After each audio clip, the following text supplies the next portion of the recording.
আরশের ব্যাখ্যা যদি দিতে যায় খুব খুব মজার জিনিস, কিন্তু ভাই দেওয়া যাবে না। আরশটা কত বড়, সেই আরশকে উত্তোলন করে আছেন আবার বর্তমানে 4 জন ফেরেশতা। আর কিয়ামতের ময়দান যখন হবে, সেই আরশ কিয়ামতের মাঠে নিয়ে আসা হবে। কিয়ামতের ময়দানে ওই সময় আল্লাহ রাব্বুল আলামিনের এই আরশকে উত্তোলন করে থাকবেন 8 জন ফেরেশতা। এখন আছেন কয়জন? 4 জন। কিয়ামতের ময়দানে হবে 8 জন। কেন? আল্লাহ রাব্বুল আলামিনের জালাল, বড়ত্ব, মহত্ব, মহিয়ান, গরিয়ান, সত্তার সব কিছু সেদিন প্রকাশ পাবে। সেদিন আল্লাহ রাব্বুল আলামিনের জালাল এবং আল্লাহ রাব্বুল আলামিনের মহানতা ও মহত্ব এত বেশি হবে যে সেদিন 8 জন ফেরেশতা আল্লাহ রাব্বুল আলামিনের আরশকে উত্তোলন করে থাকবেন। আপনি কি জানেন ওই সকল ফেরেশতা কত বড়, কত মহান? শুনেন, আবু দাউদের একটি হাদিস আপনাদের সামনে উল্লেখ করছি। প্রিয় নবী মুহাম্মদ মুস্তাফা সাল্লাল্লাহু আলাইহি সাল্লাম বলছেন, উযিনা লি আন উহাদ্দিসা আন মালাকিম মিন মালাইকাতিল্লাহ মিন হামালাতিল আরশ। আরশ উত্তোলনকারী ফেরেশতাদের গুনাগুণ বর্ণনা করার ব্যাপারে আল্লাহ আমাকে অনুমতি দিয়েছেন, যে যারা আরশ উত্তোলন করে আছেন সেই ফেরেশতারা কেমন। রাসূল করিম সাল্লাল্লাহু আলাইহি সাল্লাম বলছেন, ইন্না মা বাইনা শাহমাতি উযনিহি ইলা আতিকিহি মাসিরাতা 700 আম। একজন ফেরেশতার কানের লতি থেকে এই ঘাড়ের দূরত্বটা হচ্ছে 700 বছর রাস্তা অতিক্রম করার দূরত্ব। কতটুকু? এই যে কান, আর কানের যে আমাদের এই যে বাহুটা আছে না, আমাদের কত 4 আঙ্গুল, হ্যাঁ 4 আঙ্গুলই হচ্ছে। আর সেই ফেরেশতার কতখানি? কেন এটার বর্ণনা দেওয়া হয়েছে? যেহেতু তারা উত্তোলন করে আছেন, সেই জন্য ওর ঘাড়টা কত বড় হবে সেটা এই হাদিসে বর্ণনা করা হচ্ছে। আল্লাহু আকবার। রাসূল করিম সাল্লাল্লাহু আলাইহি সাল্লাম বলছেন, ইন্না মা বাইনা শাহমাতি উযনি, এটাকে শাহমা বলা হয় আরবি ভাষায়, কানের লতি যেটাকে আমরা বলি। বলছে এটা আর তার এই ঘাড়ের বাহুটা এ পর্যন্ত এর দূরত্বটা হচ্ছে মাসিরাতা 700 আম, 700 বছরের দূরত্ব। আল্লাহু আকবার। 700 বছর দূরত্ব কত দূর যাবেন গো? মানুষ তো আজকাল হজও করতে যাচ্ছে হাঁটতে হাঁটতে 1 বছরে। তো 1 বছরে যদি মক্কা চলেই যায়, তাহলে এরকম আরো খুব বেশি তো 10টা ধরেন, তাহলে গোটা দুনিয়া শেষ। মানে 10 বছরে আপনি এখান থেকে একটা চক্কর মেরে দিতে পারেন, 10 বছরে আর কি গোটা দুনিয়ার। এটা 10 বছর লাগবে। আপনি আরো 10 বছর ধরেন, 20 বছর, আরো 10 বছর ধরেন, 30 বছর লাগলোই আপনার জীবন 60 বছর 70 বছর। কিন্তু 700 বছর অতিক্রম করা, এতখানি দূরত্ব যদি তার এতটুকু জায়গা হয়, তাহলে সেই ফেরেশতা কত বড় গো? ফুটানি মারান না মানুষ হয়ে। আল্লাহ তাআলা লাগবে না, আল্লাহ তাআলার হুকুম আহকাম লাগবে না। একটা ফেরেশতাকে যদি আল্লাহ তাআলা আদেশ করেন, সবকিছু শেষ। এই যে আমরা কোনো সময় একটু হাসি রহস্য করে ফেরেশতার সম্পর্কে জানি না, এ বিষয়ে আলোচনা হওয়া দরকার। আগামী কনফারেন্সে আমার পরিচালক ভাইয়েরা থাকলে ফেরেশতার ঈমান এবং ফেরেশতার সম্পর্কে একটা বিষয় দিবেন। আমি কি কথা ছিলাম যেন, হ্যাঁ, ফেরেশতার সম্পর্কে আজে বাজে মন্তব্য করেন। আপনি জানেন পৃথিবীতে সেকেন্ডকে আপনি যত কম ভাগে ভাগ করেন না কেন, কতগুলা মানুষ মারা যায়?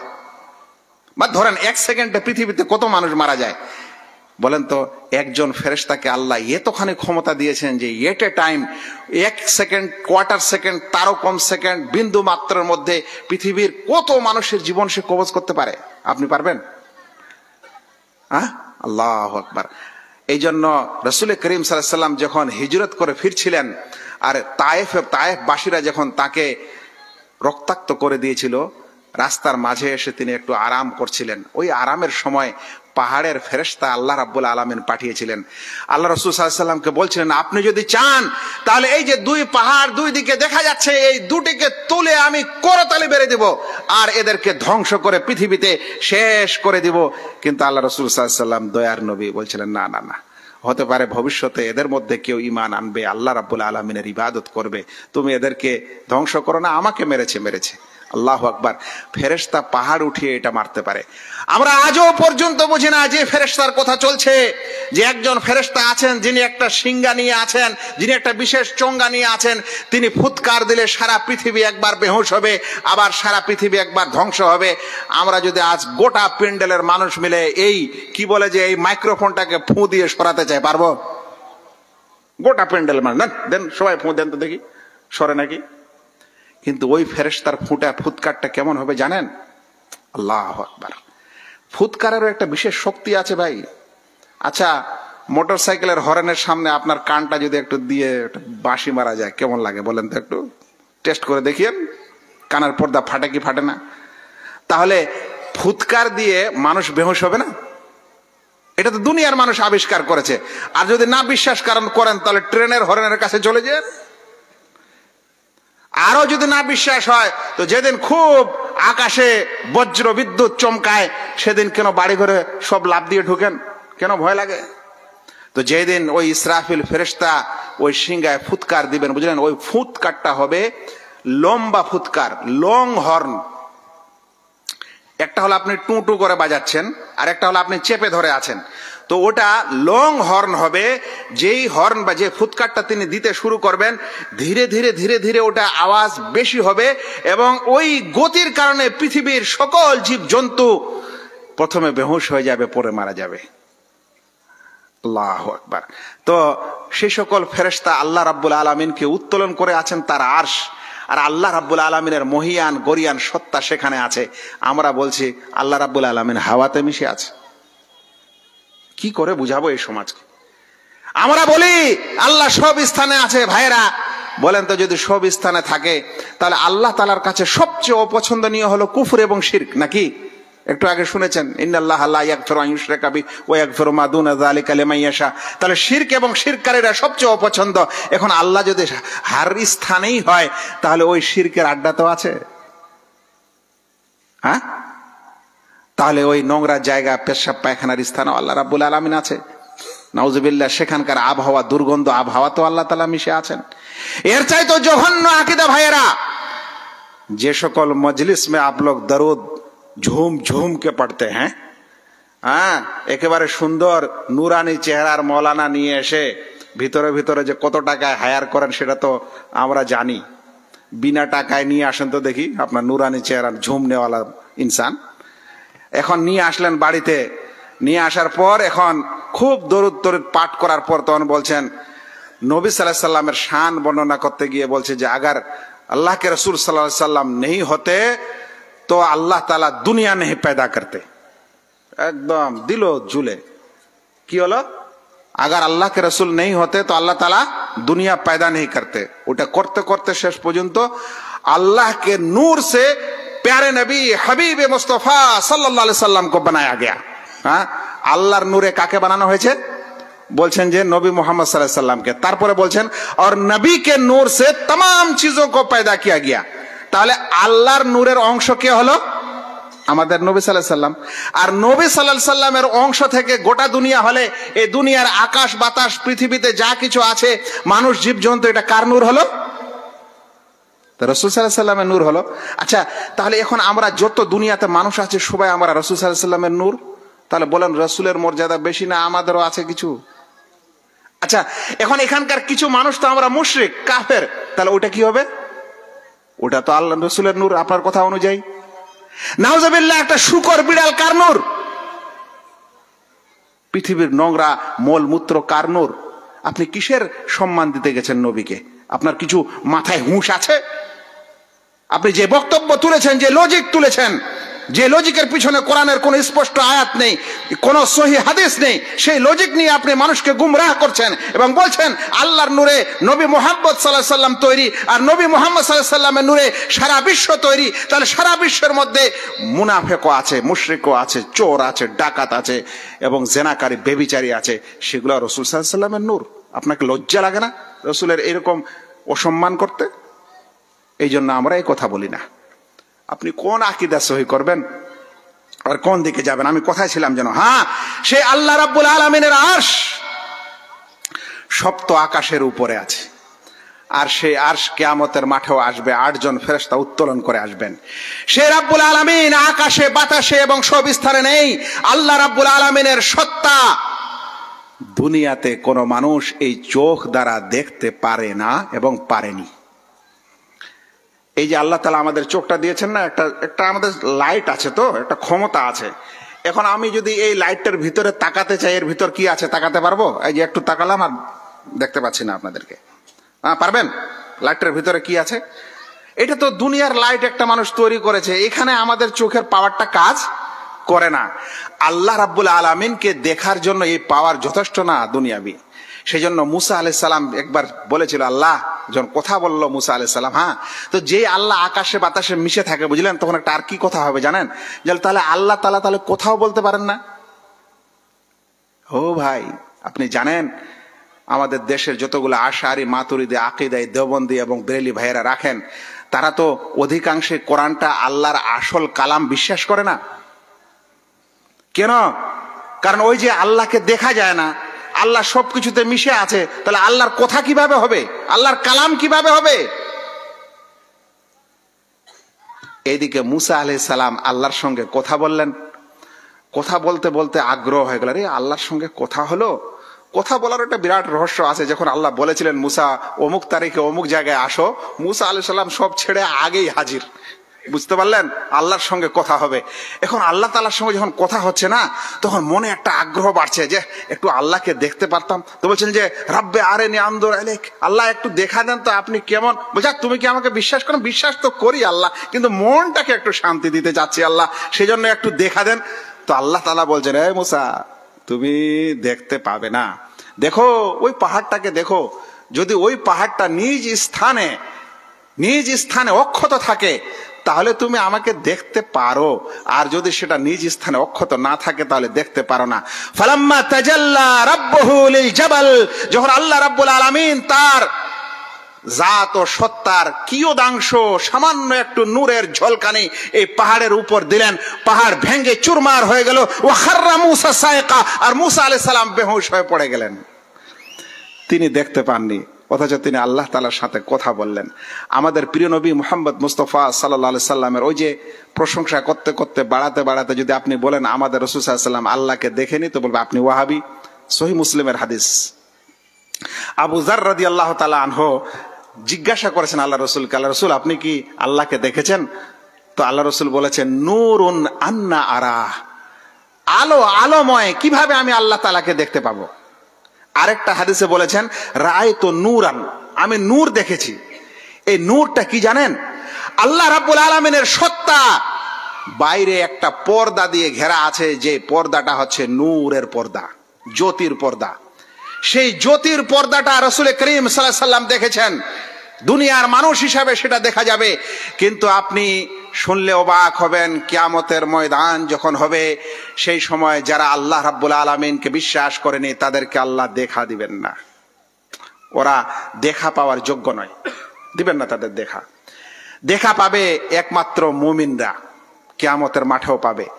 আবার কিছু লোকের মতে মুনাফিকরাও পাবে, কিন্তু একটা হলো রাগের দেখা আর একটা হলো শান্ত শিষ্টের দেখা। আচ্ছা ভাই, যদি আপনি বাচ্চা তো সবাই ছিলেন না, যেদিন কিছু গোলমাল করে বাবা বাড়ি থেকে তাড়িয়ে দিয়েছিল রাগ করে, তো সেদিন বাবার কাছে আসতে ভয় লাগছিল না ভালো লাগছিল? কিন্তু যেদিন আপনাকে ময়া করে ওই দিন, তো কিয়ামতের দিনে এই মুনাফিকদের যদি সাক্ষাৎ হয় তো রাগান্বিত ক্রোধ অবস্থায় আল্লাহ রাব্বুল আলামিনের সাক্ষাৎ হবে, কোনো লাভ হবে না, মুমিনদের সাক্ষাৎ হবে।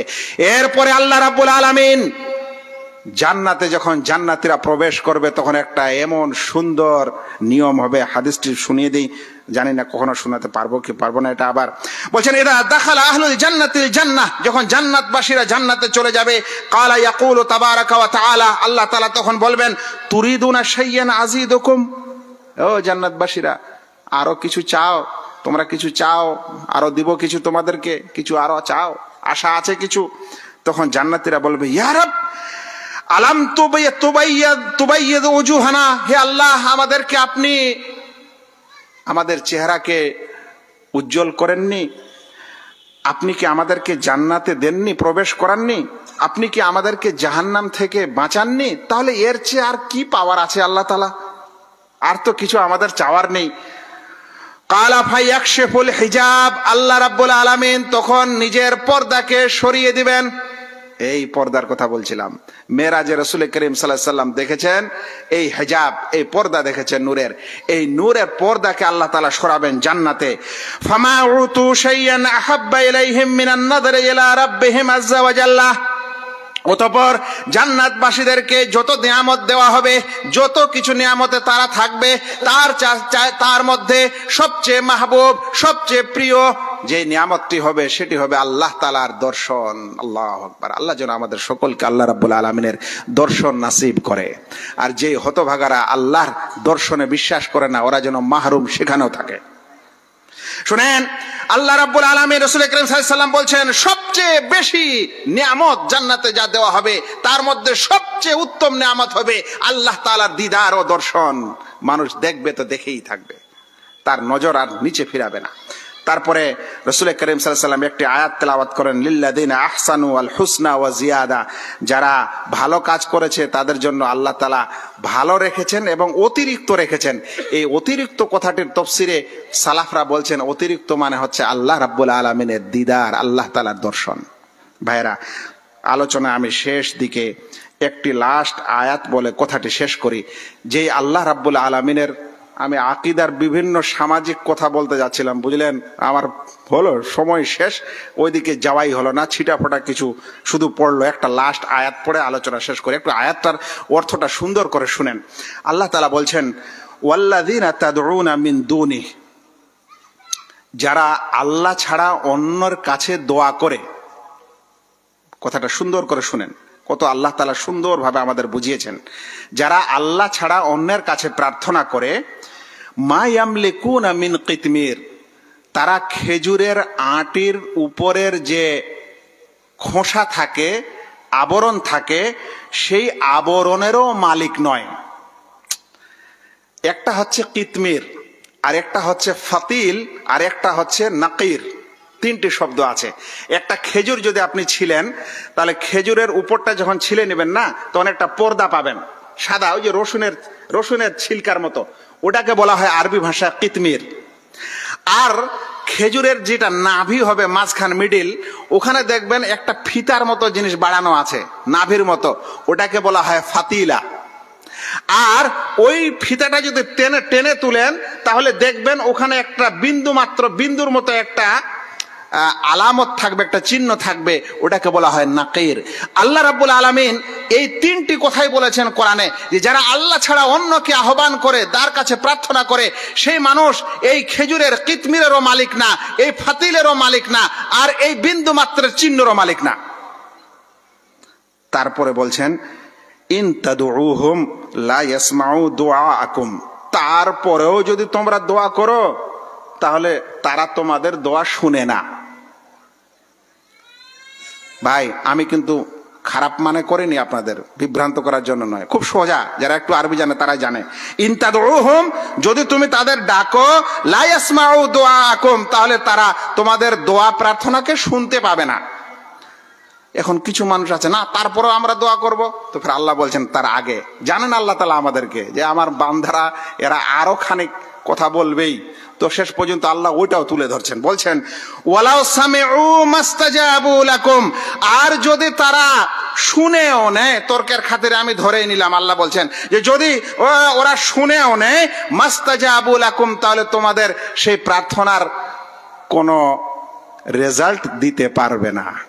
মানে তুমি যদি প্রার্থনা করো, প্রথমত কিছুর মালিক না, এরপরে যদি বলে না মালিক আছে, কিছু একটু দোয়া করি, তো আল্লাহ বলছেন তাহলে দোয়া শুনবে না। বলছে যদি না শুনে, আর যদি শুনেও নেয়, ধরে নিলাম, তাহলে দেওয়ার ক্ষমতা রাখে না। ওয়া ইয়াউমাল কিয়ামাহ ইয়াকফুরুনা বিশিরকিকুম, আর কিয়ামতের দিনে এই যে তোমরা যাদেরকে ডাকলে, এরা তোমাদের এই শিরককে অস্বীকার করবে। আচ্ছা, কথা হচ্ছিল দোয়ার, তাই না? আর আল্লাহ বলছেন কিয়ামতের দিনে তোমাদের এই শিরককে অস্বীকার করবে। তার মানে যারা আল্লাহ ছাড়া অন্যের কাছে প্রার্থনা করে, দোয়া করে, ওটা শিরক। এই জন্য আল্লাহ তাআলা বলছেন কিয়ামতের দিনে তোমাদের এই শিরকগুলোর সেই লোকেরা অস্বীকার করবে। মানে ওরা বলবে আমি তো এদেরকে আমার কাছে দোয়া করতে বলিনি, তারপরেও এরা করেছে। আল্লাহ বলছেন ওয়ালা ইউনাব্বিউকা মিসলু খাবীর, আর সত্যিকারের সংবাদ দেতার মতো কেউ তোমাকে সংবাদ দিতে পারে না। সেজন্য ভাইয়েরা, মুসলিম সমাজের মানুষেরা আল্লাহ তাআলাকে আল্লাহ বলে বিশ্বাস করেছেন, লা ইলাহা ইল্লাল্লাহ বলেছেন। মনে রাখেন, আল্লাহ ছাড়া আপনার কেউ ইবাদতের যোগ্য নয়, আল্লাহ ছাড়া দুনিয়াতে যারাই ইবাদত করে, যে ধরনের ইবাদত করে, সেটা রুকু হোক, সেটা সাজদা হোক, এটা নজর নেয়াজ হোক, এটা প্রার্থনা হোক, সেটা মনের আশা ভরসা আকাঙ্ক্ষা ভালোবাসা হোক, এ সব কিছুই একমাত্র আল্লাহ তাআলার মালিক। মহান আল্লাহ তাআলা বলছেন, যালিকা বিআন্নাল্লাহা হুয়াল হক ওয়া আন্না মা ইয়াদউনা মিন দুনিহি হুয়াল বাতিল। এটা এ কারণেই যে আল্লাহই হচ্ছেন সত্য মাবুদ, এছাড়া যা কিছু করা হয় এগুলো সব কিছুই বাতিল। আল্লাহ তাআলার কাছে দোয়া করি, আল্লাহ যেন আপনাদের এই সম্মেলনকে কবুল করেন। আল্লাহ যেন আপনাদের এই আশা বসা এবং আপনাদের এই কষ্টকে আল্লাহ রাব্বুল আলামিন যেন কবুল করেন। যে সকল ভাইয়েরা এবং সমাজের লোকেরা এই আয়োজন করেছেন, আল্লাহ যেন তাদের সৎ নিয়তকে কবুল করেন, আমিন। আল্লাহ, এরা যেই শ্রম ও প্রয়াস করছে, আল্লাহ তুমি সেটা কবুল করো এবং আমাদেরকে একটু একটু হলেও তাদের সাথে থাকার তুমি তৌফিক দান করো, আমিন। আসসালামু আলাইকুম ওয়া রাহমাতুল্লাহি ওয়া বারাকাতুহু। জাযাকাল্লাহু খাইরান ফজলাতুল শেখ আব্দুর রাকিব আল বুখারী আল মাদানী হাফিজাহুল্লাহ তাআলাকে। নিঃসন্দেহে সময় অত্যন্ত সংকীর্ণ, তাই উনি সমস্ত উদাহরণগুলো পেশ করতে পারলেন না, কিন্তু তাও যে সমস্ত উনি নীতিমালা আমাদের সামনে রেখেছেন, ইনশাআল্লাহ এর মাধ্যমে আমরা সকল খোরাফাতকে বুঝতে পারবো এবং আকীদার গুরুত্ব বুঝতে পারবো। আল্লাহ তাআলা আমাদের আকীদার গুরুত্ব বোঝার তৌফিক দান করুন এবং সঠিক আকীদা আঁকড়ে ধরার তৌফিক দান করুন। এখানে আমরা আমাদের প্রোগ্রাম ইতি করছি ইনশাআল্লাহ। অত্র প্রোগ্রামের মধ্যে যদি আমাদের প্রচেষ্টার কোনো খামতি থাকে, কোনো ভুল ভ্রান্তি হয়ে থাকে, তাহলে আপনাদের কাছে আমরা ক্ষমা প্রার্থী।